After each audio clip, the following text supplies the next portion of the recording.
न केवल मानवता की आस्था और भावनाओं को, बल्कि उनकी आत्मा की गहराइयों को भी अपनी ओर खींचता है।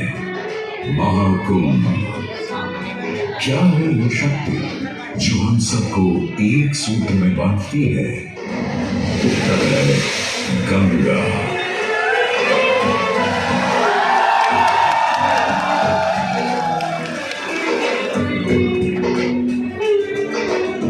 किंतु गंगा क्यों? क्योंकि गंगा कोई नदी नहीं है, आस्था की अविरल तरल धारा है गंगा। विश्वासों की वाहिनी, संस्कृतियों की सरिता है गंगा। और इस स्थान पर, इस प्रयागों के राज में श्वेत रंगा गंगा का संगम होता है अपनी दो बहनों श्यामल वर्ण यमुना और अदृश्य सरस्वती से। और इस त्रिवेणी संगम के कारण ही यह जगह इतनी महत्वपूर्ण हो जाती है। गंगा के उद्गम के बारे में जो पौराणिक कथा प्रचलित है वो बड़ी ही रोचक और मनमोहक है। तो आइए क्यों न आज हम आपको गंगा अवतरण की कहानी सुनाएं, दिखाएं। दानी का राजा बलि पर करता था दम, पूरी पृथ्वी पर फैला था उसका ही आतंक। उसके आतंक को रोकने विष्णु ने धरा एक रूप, 52 अंगुल का बौना बनकर पहुंचे जहां था भूत। सारे दरबारी बौने ब्राह्मण पर हंसे, पर बाली ने जब उसे दान मांगने को कहा तो उसने कुटिया बनाने को केवल 3 पर भूमि मांगी। पर जब बौने ब्राह्मण ने भूमि नापनी शुरू की तो जैसे भूचाल गया। वामन ने पहले पद में पूरी धरती नाप ली और अगले कदम से स्वर्ग। ब्रह्मा जी ने भगवान विष्णु के चरण धोकर इस जल को अपनी कमंडल में भर लिया। और अब वामन अवतार ने अपना तीसरा पर बलि के सिर पर रख उसे पाताल लोक भेज मुक्ति दे दी।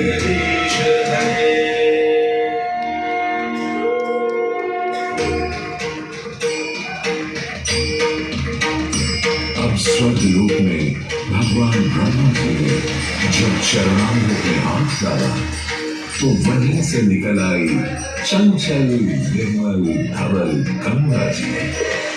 पवित्रा किंतु चंचला, आज से तू मेरी पुत्री और नाम तेरा गंगा।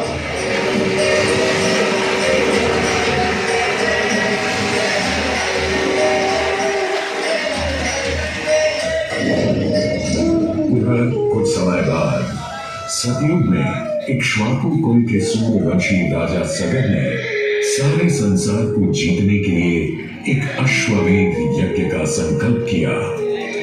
सुने सुने सुने, सब सुने, यह चिन्हित पूजित धवल अश्व जहां भी जाएगा वो भूमि राजा सगर की मानी जाएगी। यदि किसी ने इस अश्व को रोका या पकड़ा तो उसे सगर के 60,000 एक पुत्रों और उनकी लक्षाधिक सेना का सामना करना पड़ेगा। सुने सुने सुने। सगर का अश्व अजेय अपराजेय बढ़ता जा रहा था और स्वर्ग लोक में बढ़ती जा रही थी देवेंद्र इंद्र की दुविधा। डरकर वो अश्व को रोकने की युक्ति लगाने लगे। इंद्र ने राजा सगर के उस घोड़े को चुरा लिया और छल से महर्षि कपिल के आश्रम में बांध दिया। घोड़े को खोजते हुए राजा सगर के 60,000 पुत्र महर्षि कपिल के आश्रम में पहुंचे। वहां घोड़े को बंधा हुआ देख क्रोधित पुत्रों ने कपिल मुनि को घोड़ा चोर समझा और उन्हें अपशब्द कहने लगे। वाचाल कुमारों, यदि कपिल ऋषि ने खोली आंख तो तो तपस की योगाग्नि से जलकर तुम सब हो जाओगे राख।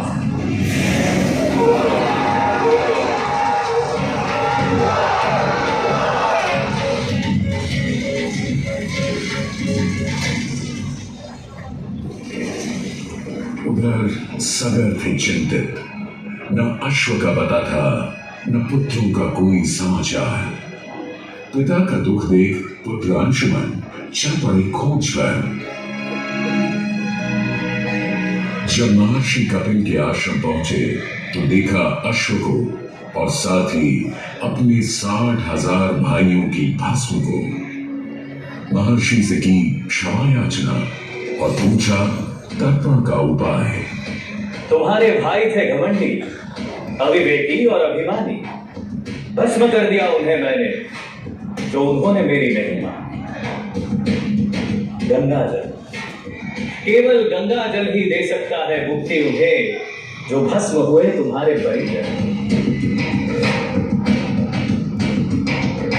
अंशुमन को अपने भाइयों के तर्पण के लिए गंगा को लाने का बहुत मन था, किंतु किसी को राजधर्म भी तो निभाना था और राज भी चलाना था।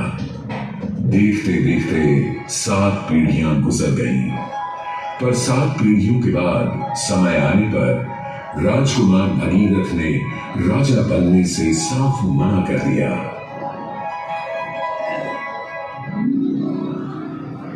क्षमा कीजिए, क्या ये आवश्यक है कि राजा का बेटा ही राजा बने? मैं पहले तपस्या करूं और फिर ब्रह्मा से गंगा को मांग कर पृथ्वी पर ले आऊं और फिर उनके पावन पवित्र जल से अपने 60,000 पूर्वजों का समर्पण करूं।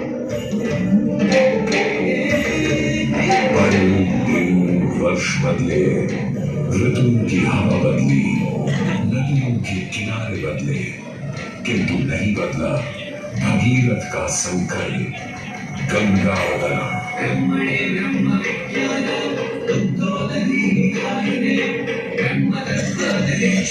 पुत्र भगीरथ, हम तुम्हारे तप से प्रसन्न हैं। बताओ क्या आशीर्वाद चाहिए? हे भगवान, मेरे पूर्वज के तर्पण के लिए मुझे आपकी पुत्री गंगा चाहिए।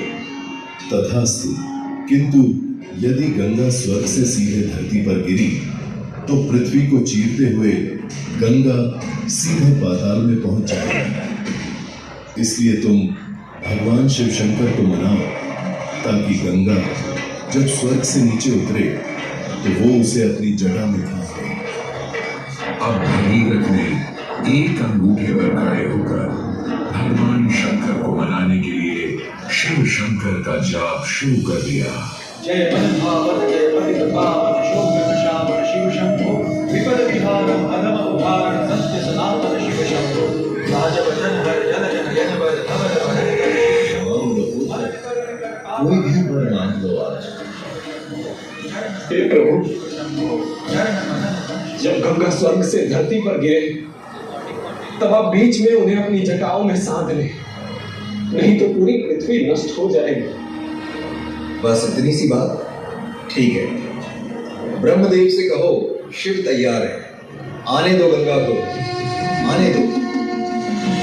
जय शिव शंकर, जय करुणाकर, जय जय जय जय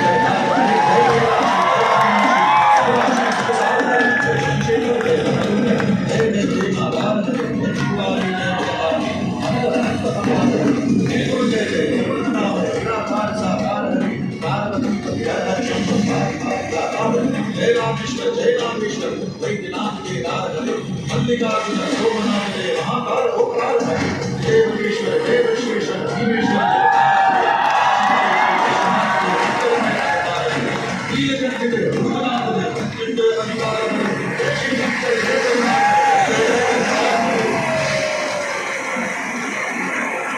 और यूं गंगा ने भगीरथ के साथ गंगा सागर जाकर सगर के पुत्रों का उद्धार किया।